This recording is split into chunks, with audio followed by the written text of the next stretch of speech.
Hi. நேற்று சாதம் கொஞ்சம் நிறைய மீந்து போயிடுச்சு.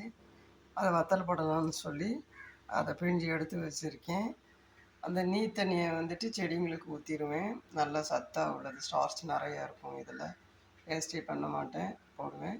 இப்போ இது வந்துட்டு ஒரு மிக்சியில் போட்டு கொஞ்சம் குறகுறப்பாக அரைச்சி எடுத்துக்கணும். முதல்ல அதை இப்போது இதில் கொஞ்சம் சீரகம், தூள் உப்பு, அப்புறம் இந்த பொடிசாக நறுக்கின வெங்காயம், பொடிசாக நறுக்கின பச்சை மிளகா எல்லாத்தையும் போட்டு மொத்தமாக பிசைஞ்சு சின்ன சின்னதாக ஈர துணியை எடுத்து அதில் வச்சு வெயிலில் காய வைக்கிறதுக்கு வச்சிடணும். இந்த வெங்காயம்லாம் போட்டுக்கிறதுனால இது பகோடா மாதிரி இருக்கும். அதை பொரிச்சோம்னா காஞ்ச உடனே நல்லா வெயிலில் வைக்கணும், இல்லைன்னா வெங்காயம் போட்டிருக்கோம் பார்த்தீங்களா, ஸ்மெல்லு வந்துடும்.